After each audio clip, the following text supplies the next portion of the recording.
이재명 당대표의 속개 선언으로 더불어민주당 제258차 최고위원회의를 속개하겠습니다. 네, 회의를 속개합니다. 먼저 이재명 당대표의 모두 발언이 있겠습니다. 네, 전 세계에서 가장 출생률이 낮은 나라, 국가 소멸 위기 첫 번째 나라, 대한민국에 대한 전 세계의 평가입니다. 저출생 문제는 우리의 존속의 문제입니다. 최근 거론되는 저출생에 대한 대책은 여전히 과거에 머무르고 있다는 지적들이 있습니다. 좀 기가 막힌 얘기들이 몇 가지 있는데, 우선 서울시에서 내놓은 정책 중에 정관 보건수술 지원 정책, 이거 좀 납득하기 어렵고, 쪼이고 댄스 캠페인 하자는, 이게 국민을 또 인간을 능멸하는 말 아닙니까? 어떻게 이런 소리를 할 수 있죠? 쪼이고 댄스라고요? 제가 말하기가 좀 어려워서 더 이상 얘기 안 하겠습니다. 이 국민의힘 서울시 의원이 이게 저출산 대책이랍시고 한 얘기입니다. 어떻게 이런 생각을 할 수 있는지 참 기가 막힙니다. 또 있습니다. 정부 출연 연구기관 한국조세재정연구원이 여학생을 1년 조기 입학시키면 출산율을 높이는 데 기여할 거다, 이런 연구 보고서를 냈어요. 이 도대체 뭐 연구했다니까 할 말은 없습니다만 진정한 대책인지 참 기가 막힙니다. 이러지 말고 근본적인 거국적인 대책을 강구해야 됩니다. 우리 민주당은 저출산 대응을 위한 여야정 협의체 협의기구 설치를 제안드립니다. 제가 영수회담 때 윤석열 대통령께서 여야정 협의체를 상설기구로 두자, 이런 말씀을 하셔서, 그런 상설협의체를 두는 것은 국회 내에 상설적인 정책협의가 이루어지기 때문에 그건 조금 보류하자라고 말씀드렸습니다. 다만 특정 현안, 주요 현안에 대해서는 여야정 협의기구가 반드시 필요합니다. 국가 역량을 총동원해서 결혼, 출산, 양육, 교육, 취업 등을 아우르는 포괄적인 종합대책을 수립해야 되고, 또 힘을 모아서 적극 추진해야 됩니다. 그리고 우리 당은 주거, 자산 지원에 더해서 일가정 양립이 가능한 사회구조를 만들기 위해서 저출생 종합대책을 발표한 바가 있습니다. 그리고 제가 여러 차례 인구위기 대응부 설치를 촉구했습니다. 그런데 최근 대통령실 그리고 정부에서 저출생 대응 기획부를 신설을 하겠다고 했습니다. 또 여당도 관련 내용을 담은 패키지 법안을 발의했습니다. 환영하는 바입니다. 우리가 다툴 거는 다투더라도 국가적 과제로 반드시 해야 될 주요 의제가 있다면 여야가 힘을 모아서, 또 정부와 힘을 모아서 기획하고 추진해야 됩니다. 정부 조직법 논의부터 또 어느 때보다 입법부의 역할이 중요합니다. 적극적으로 협력하겠습니다. 신속하게 안을 확정해서 제시해 주시고, 신속한 그리고 근본적인 대책 수립 집행을 위해서 여야정 협의기구를 신속하게 구성하기를 요청드립니다. 여야가 머리를 맞대고 논의해야 합니다. 우리 민주당은 범국민적인 토론과 또 사회적 합의에도 적극 나서겠습니다. 이를 통해서 국가적 위기를 기회로 만들기 위해서 최선을 다할 것입니다. 이상입니다. 다음으로 박찬대 원내대표의 발언이 있겠습니다. 대통령실이 해병대원 순직 사건 수사에 대통령의 개입 사실을 인정했습니다. 대통령이 직접 개인 휴대폰으로 이종섭 전 장관과 통화한 사실이 드러나자 뒤늦게 개입 사실을 인정한 것입니다. 대통령실 고위 관계자는 통수권자인 대통령이 야단도 칠 수 있고 재발 방지 요청할 수 있는 것 아니냐고 했다고 합니다. 이 관계자는 또 모두 법 테두리 안에서 이루어졌다고 덧붙였습니다. 합법적이었다면 웬 처음부터 인정하지 왜 오리발 내밀다가 이제 와서 뒤늦게 마지못해 인정합니까? 문제가 있다는 걸 분명하게 인지하고 있었으니 감췄던 것 아닙니까? 대통령실의 대통령 개입 사실 인정으로 분명해진 것이 있습니다. 윤석열 대통령의 해병대원 특검법 거부권 행사는 분명한 수사 방해 행위였다는 것이고 자기의 치부를 덮기 위해 권한을 사적으로 남용했다는 것입니다. 윤석열 대통령이 수사 대상이라는 사실도 확실해졌습니다. 해병대원 특검법의 필요성과 정당성이 갈수록 커져가고 있습니다. 반드시 특검법을 관철하고 범죄를 저지른 자들을 법정에 세우겠습니다. 제22대 국회 원구성 법정 시한이 임박했습니다. 국회법 제41조와 제48조에 따르면 상임위원장은 국회의원 총선거 후 첫 집회일부터 3일 이내에 선출하도록 되어 있습니다. 총선 후 첫 집회일이 5일이므로 3일째가 되는 7일에는 상임위원장 선출을 해야 합니다. 어제 기자간담회에서도 밝혔지만 여야가 원 구성을 논의한 지 벌써 3주가 지났습니다. 이 정도면 정말 큰 이견이 존재한다 해도 결론을 내기에는 충분한 시간 아닙니까? 그동안 국민의힘은 매우 무성의한 태도로 일관했습니다.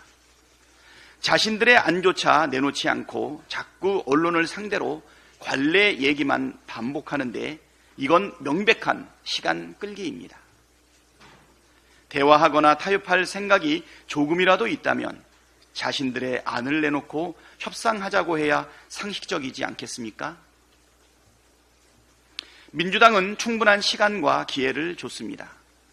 국회법이 정한 시한 내에 결론을 내려야 한다는 것이 민주당의 확고한 입장입니다. 대화하고 타협하되 시간 내에 결론이 나지 않으면 국회법과 다수결의 원칙에 따라 결론을 내는 것이 총선 민심과 민주주의 원리에 부합하다는 말씀을 드립니다. 탁상 행정이 판치니 탁상 연구도 판을 칩니다. 당대표께서도 말씀하셨지만 국책 연구기관인 한국조세재정연구원이 여자아이들을 1년 조기 입학시키면 출산율 제고에 도움이 될 거라는 황당한 제안을 내놓았습니다. 꼴뚜기가 뛰니 망둥이도 뛴다더니 탁상 행정에 이은 탁상 연구입니까? 조세연은 생산 기능 인구 비중 감소에 대응하기 위한 재정정책 방향에 대한 제언 보고서에서 남성의 발달 정도가 여성의 발달 정도보다 느리다는 점을 고려하면 학령에 있어 여성들을 1년 조기 입학시키는 것도 향후 정년기 남녀가 서로 매력을 더 느낄 수 있도록 하는데 기여할 수 있을 것이라고 했습니다.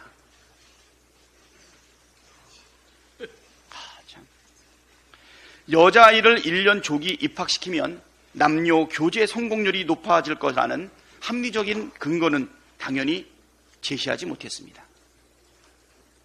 남녀 교제 성공률 높아질까요? 명색이 국책 연구기관인데 아무 말 대잔치를 해서야 되겠습니까? 윤석열 정부 들어 탁상 행정이 판을 치고 있습니다. 만 5세 조기 입학, 주 69시간 노동, 해외 직구 금지 같은 정책들을 덜컥 던져놓고 오는 여론이 나쁘면 나 몰라라 하는 무책임한 행태가 무한 반복되고 있습니다. 국민은 실험용 쥐가 아니고 행정은 아니면 말고식으로 해서 될 일이 아닙니다. 윤석열 정부와 국책연구기관의 맹성을 촉구합니다. 다음으로 정청래 최고위원의 발언이 있겠습니다. 계란 말아먹고 경제 말아먹고 나라를 통째로 말아먹게 생겼습니다. 윤석열 대통령은 지난해 8월 2일 낮 12시 7분, 12시 43분, 12시 57분 총 3차례 개인 휴대폰으로 이종섭 국방부 장관에게 통화를 한 것으로 드러났습니다. 언론 보도에 따르면 첫 번째 통화는 해병대 수사단이 경북경찰청에 수사 자료가 이첩된 시각으로부터 17분이 지난 시점이고 두 번째, 세 번째 통화 사이에 박정훈 대령 보직 해임이 통보된 시점이라고 합니다. 윤석열, 이종섭 간의 통화 사실이 대대적으로 알려진 후 대통령실 고위 관계자는 통화할 당시 최상병 사건 관련 논의는 이루어지지 않았다는 입장을 밝혔다고 합니다. 정말 우연의 일치일까요? 윤석열 대통령과 이종섭 장관과의 통화가 수사자료 회수와 박정훈 대령 보직 해임과 아무런 상관이 없을까요? 대통령실의 해명이 사실이라면 윤석열 대통령은 정말 억울하시겠습니다. 대통령과 국무위원인 국방부 장관과 개인 휴대폰으로 3차례 통화할 수도 있는 일인데 국민들은 많은 의혹을 갖고 있으니 이 일을 어쩌면 좋을까요? 대통령의 억울함을 풀기 위해서라도 야당이 주장하는 특검을 받아들였어야죠. 특검을 거부하는 자가 범인이라는 억울함, 죄를 지었으니까 특검을 거부한다는 세간의 눈총을 특검 수용으로 푸셨어야죠. 특검을 통해 윤 대통령의 결백을 입증했어야 하는데 잠시 정무적 판단 미스로 이를 망쳤다면 다시 기회를 드리겠습니다. 최상병 특검법을 다시 통과시킬 테니 이번에는 거부권 행사하지 말고 수용하기 바랍니다. 특검을 통해 윤석열 대통령과 이종석 국방부 장관과의 통화 내용도 밝혀져서 두 사람의 통화가 국익을 위한 애국적 통화였음을 밝혀주시기 바랍니다. 지나가는 소가 턱 빠지게 웃다가 기절 초풍할 우를 범하지 않길 바랍니다. 최상병 특검법의 재의결이 무산되고 통과된 법 중 윤석열 대통령은 여야 합의 없이 통과시켰다며 민주유공자법 등 4개 법안을 거부했습니다. 그 4개 법안 중에는 국민의힘 소속 홍문표 의원이 대표 발의한 농업회의소 법안, 지속가능한 한우 산업을 위한 지원 법안도 포함되어 있습니다. 농어민과 한우 농가가 뭔 죄입니까? 목욕물을 버리다 아이까지 버린다는 말은 들어봤어도 거부권을 행사하다 자신들 여당이 낸 법안까지 거부하는 희대의 코미디는 처음 봅니다. 국회법 정신은 여야 합의가 아니라 협의로 되어 있고 협의가 되면 좋겠지만 협의가 안 되면 다수결로 처리하라고 되어 있고 헌법 제49조도 국회 의사결정은 다수결로 하라고 되어 있습니다. 여야 합의 없는 법안은 모조리 대통령 거부권을 행사한다면 지금까지 14번인데 앞으로 140번, 1400번 대통령 거부권 행사를 보게 될지도 모르겠습니다. 명확한 삼권분립, 헌법 정신 위배고 국민에 대한 항명입니다. 윤석열 대통령은 국민 명령에 대한 항명수계입니까? 여야 합의가 있어야만 법 통과를 수용한다는 것은 총선 불복입니다. 총선 때 한 표라도 한 석이라도 더 얻기 위해 여야가 피 튀기는 경쟁을 하는 것은 다수결 원칙 때문에 그렇습니다. 헌법, 국회법에서 정한 다수결 원칙을 부정한다면 굳이 총선을 치를 필요가 없습니다. 소수 정당이 돼도 합의해야만 법이 통과된다면 뭐하러 총선을 치릅니까? 가위바위보 해서 150대 150으로 여야 동수로 의석을 나눠 가지면 되지 않습니까? 대통령 선거도 굳이 할 필요 없습니다. 여야가 순번대로 돌아가면서 하면 되지 않겠습니까? 윤석열 대통령은 여야 합의로 뽑히지 않았는데 국회는 왜 여야 합의로만 법안 통과를 해야 합니까? 왜 이렇게 강짜를 놓습니까? 국회 개원은 법대로 할 텐데 국회 개원은 대통령 거부권이 없어서 참 다행입니다. 국회 개원은 다수결 원칙으로 하루빨리 열어야 합니다. 박찬대 원내대표가 잘 해주시리라 믿습니다. 헌법 민주주의 근간을 부정하는 반헌법 반민주적 거부권 행태는 곧 국민적 저항과 국민적 심판을 면키 어려울 것입니다. 일본 초계기의 한국 영공 침범 행위에 대해 일본 사과 없이 5년 만에 봉합되었다고 합니다. 이런 식이면 독도가 자기네 땅이라고 우기는 일본에 대해서도 너그럽게 양해해 줄 겁니까?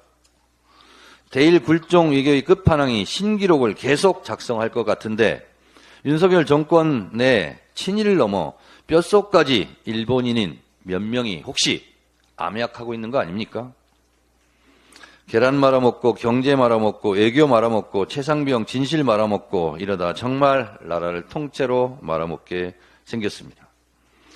이 나라의 주인인 국민들이 들고 일어날 때가 점점 다가오고 있습니다. 정권과 국민이 싸우면 결국 국민이 이깁니다. 국민들 사이에서 점점 대통령 탄핵 열기가 높아지고 있다는 엄연한 현실을 직시하기 바랍니다. 대통령 지지율도 위험수위입니다. 바다로 향하는 강물을 아무도 막지 못한다는 자연의 순리를 거역하지 않기 바랍니다. 순천자는 흥하고 역천자는 망하게 되어 있습니다. 다음으로 서영교 최고위원의 발언이 있겠습니다.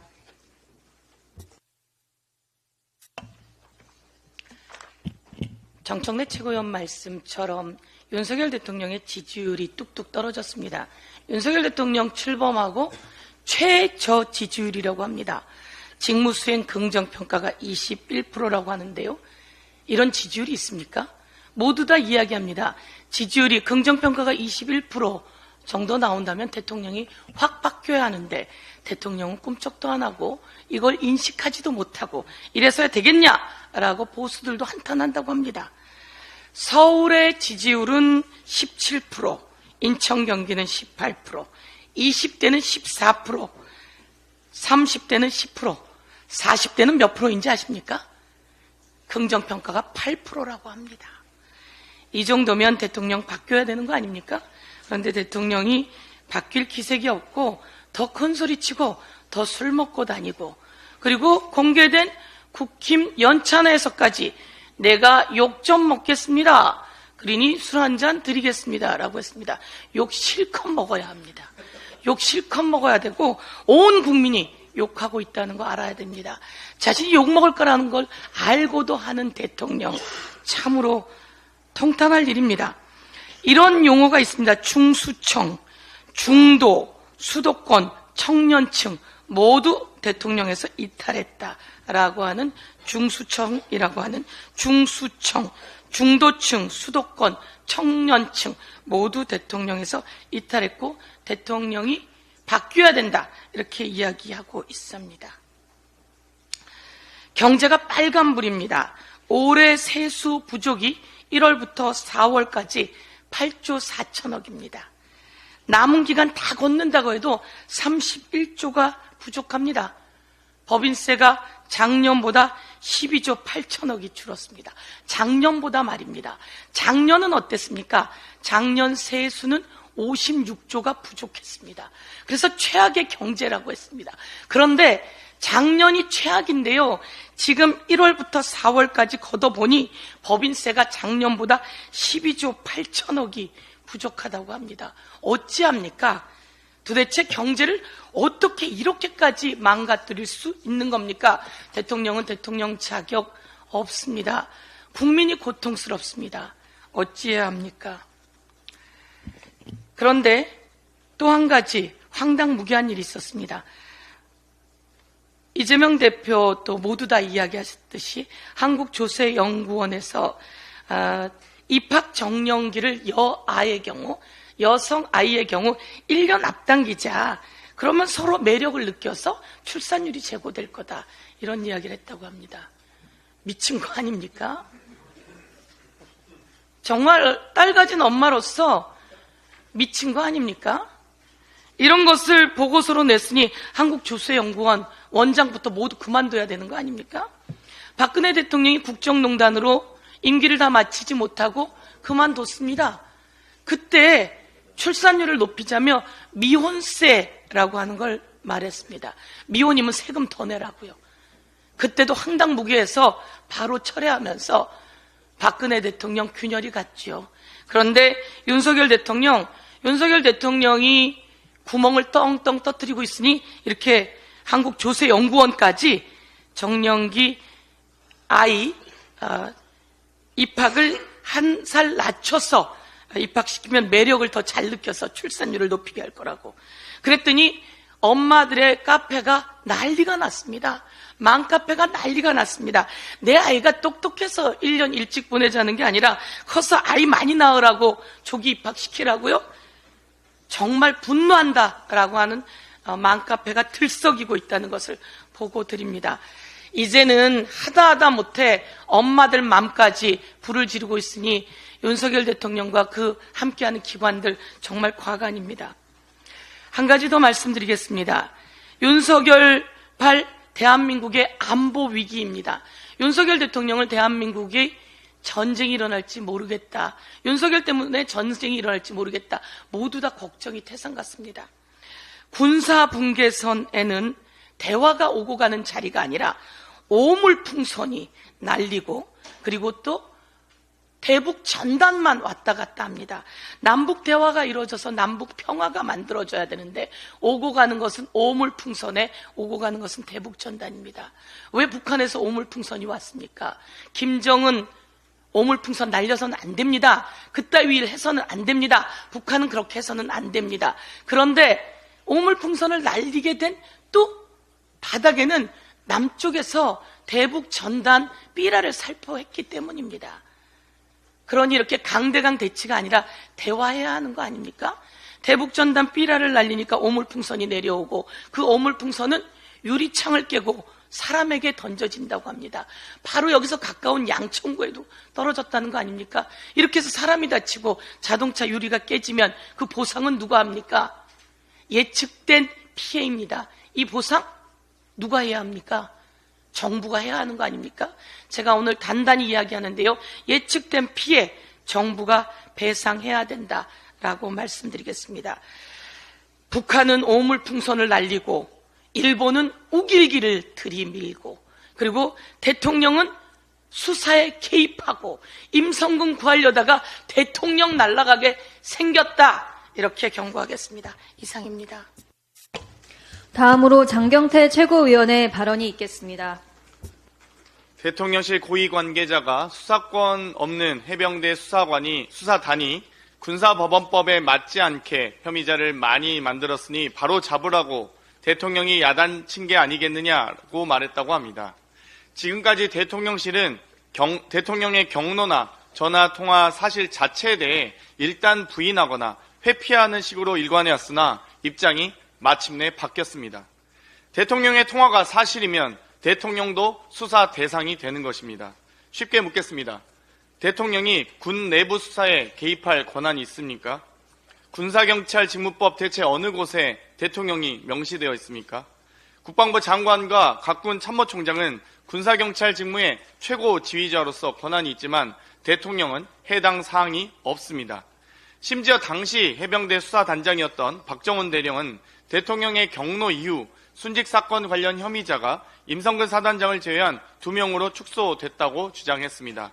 이를 고려하면 대통령은 명백한 직권남용, 권리행사 방해를 한 것입니다.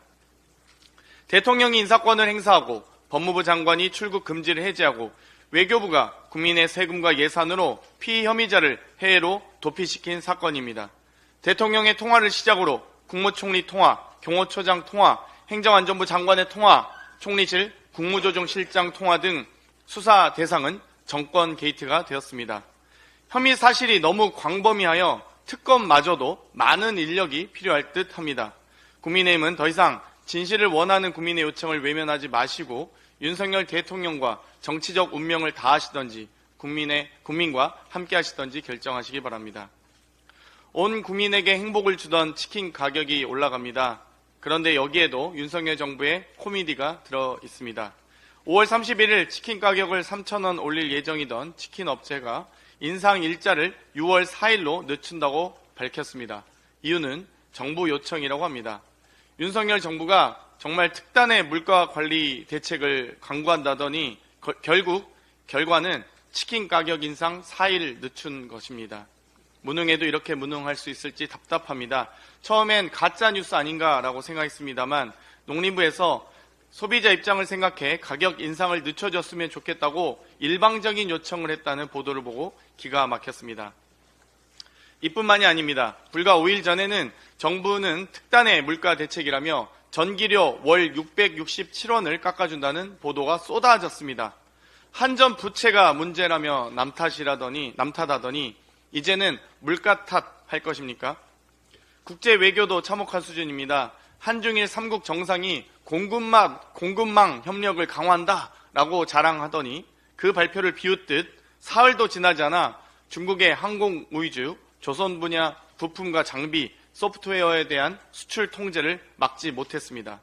이미 대중관계는 작년 8월 갈륨, 게르마늄, 12월 흑연에 대해 수출 통제 조치를 받은 바 있습니다.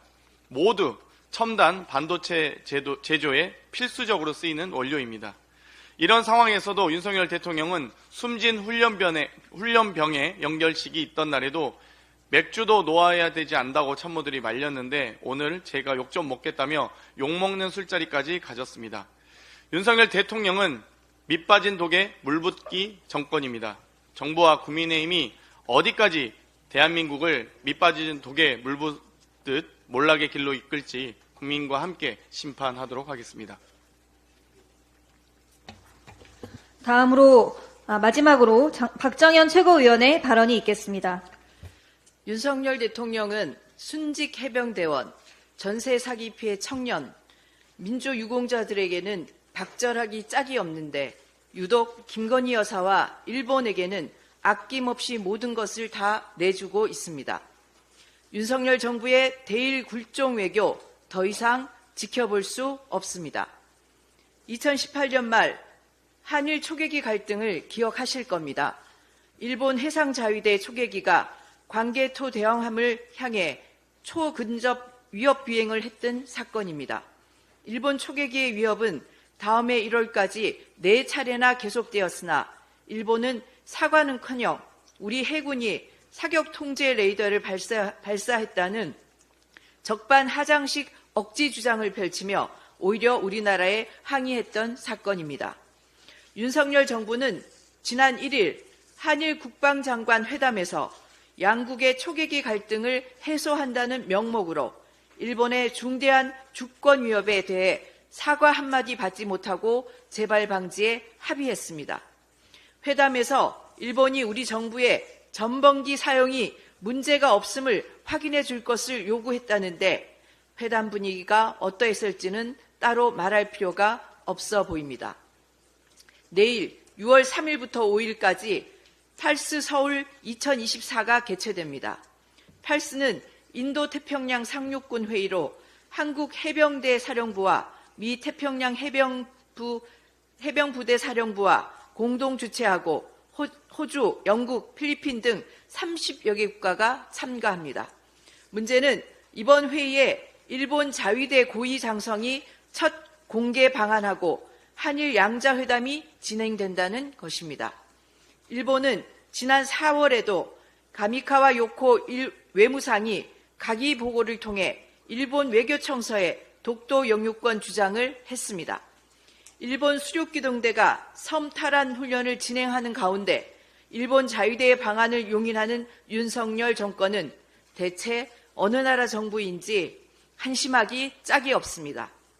윤석열 정부는 일본의 후쿠시마 핵오염수 방류, 사도광산 역사 왜곡, 독도 역사 왜곡 교과서 검정 통과, 독도가 일본 땅이라는 외교청서 발간, 총리의 야스쿠니 신사 공물 복납, 소녀상 설치 방해와 철거 압력에 무대응으로 일관하더니 이제는 일본 해상자위대의 무력 도발도 없던 일로 만들어주고 일본과 군사훈련을 같이 하겠다고 합니다. 일방적 대일 퍼주기 외교가 국민의 분노와 굴욕감을 넘어 한반도에 위협이 되고 있습니다. 윤석열 정부는 진정 매국의 길을 선택한 것입니까? 안보 문제뿐만이 아닙니다. 최근 일본은 한국의 네이버를 상대로 라인야후 지분을 매각하라고 압박하는 어이없는 일을 자행했는데 윤석열 정권은 꿀먹은 벙어리처럼 아무 대응도 하지 않았습니다. 외교, 안보, 경제에 이르기까지 윤석열 정권의 굴종 일변도의 대일 외교, 정부의 일본 간첩이 있지 않고서는 이럴 수가 없습니다. 과거 친일 반민족 행위자는 해방 정국의 혼란 속에 살아남았습니다. 그러나 지금 벌어지고 있는 정부 관계자의 친일 반민족 행위에 대해서는 더불어민주당이 반드시 책임을 묻고 바로잡겠습니다.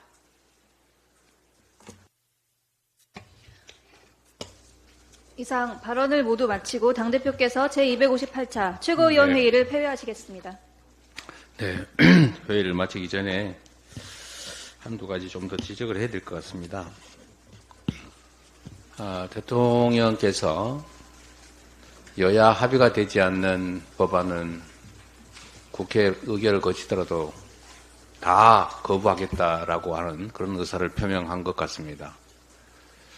대한민국은 입법, 사법, 행정 이 3개 권력기관의 견제와 균형으로 운영됩니다. 입법기관의 자율적인 입법 권한을 사실상 무력화하겠다는 선언과 마찬가지입니다. 대통령이 동의하지 않는, 즉 대통령 지휘하에 있는 여당이 찬성하지 않는, 즉 합의하지 않는 법안을 전부 거부하겠다고 하는 것은 결국 대통령, 행정부가 입법을 100% 통제하겠다. 행정부가 동의하지 않는 입법은 불가능하게 하겠다라는 것이어서 이건 명확하게 삼권 분립을 부정하는 처사입니다. 즉 위헌 행위입니다.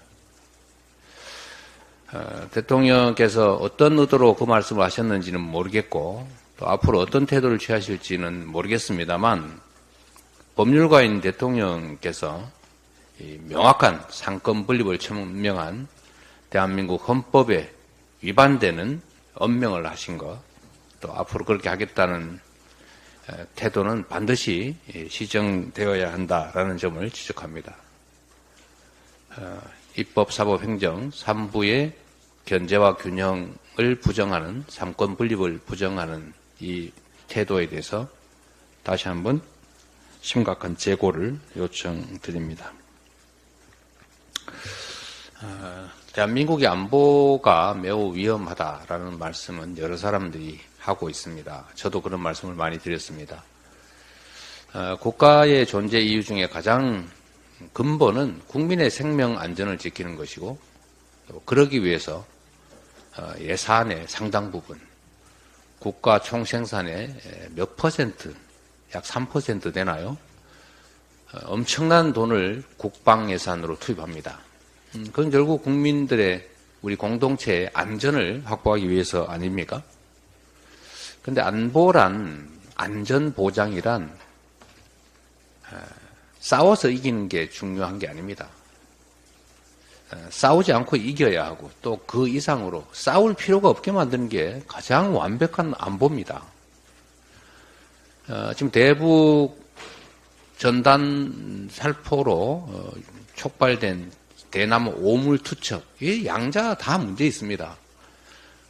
그런데 여기에 대한 대응이 지금 대북 확성기 재개, 또 대북 추가 제재, 뭐 이런 방향으로 간다는 얘기가 있습니다. 왜 그렇게 긴장을 격화시킵니까?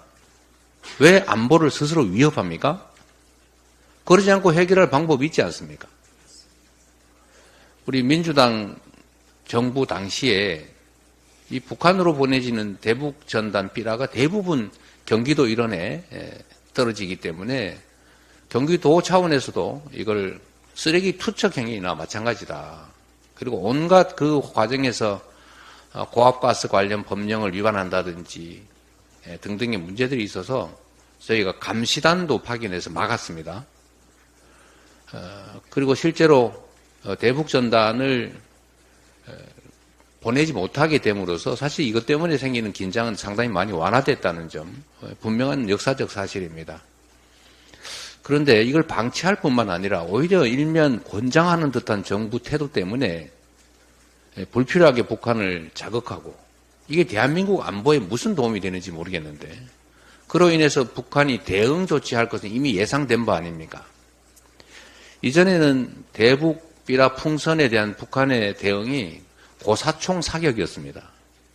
이 고사총 사격으로 인해서 그 휴전선 인근의 우리 민가들이 실제 피해를 입었지 않습니까? 이번에도 어떤 방식이든 북측의 대응 조치가 있을 거라는 건 이미 예측된 바이고 실제로 발생을 하면 남북 간 대화를 통해서 서로 침뱉고 꼬집고 하는 이 유치한 세계인이 볼 때 얼마나 수치스럽습니까? 이런 이상한 행동 서로 하지 않게 대화로 문제를 풀어가야 하는 것 아닙니까? 그런데 그 대응이라고 하는 게 아이고 잘됐다. 이번 기회에 북한을 더 공격해서 휴전선 중심으로 남북 간 군사 대결 긴장을 격화시키자. 안보 위기를 조장해가지고 정권의 이 불안을 해결하자. 이런 생각을 한다면 이게 국정을 감당할 자격이나 되겠습니까? 언제나 국정에서 가장 중심은 국민, 국가여야 합니다. 권력자의 자존심이나 무력 과시가 아니라 어떻게 하면 우리 국민들이 좀 더 편안하고 안전하게 생명과 재산을 보존할 수 있는가를 고민해야 합니다. 문제의 원인은 명확하고 해결책도 분명한데 이거 핑계로 안보 위기 조장에서 국민의 희생 위에 정권의 안전을 도모하는 그런 몰상식한 절대로 해서는 안 될 행위 하지 않기를 경고합니다. 국민들은 다 알고 다 지켜보고 있다는 말씀을 드립니다. 회의를 마치겠습니다.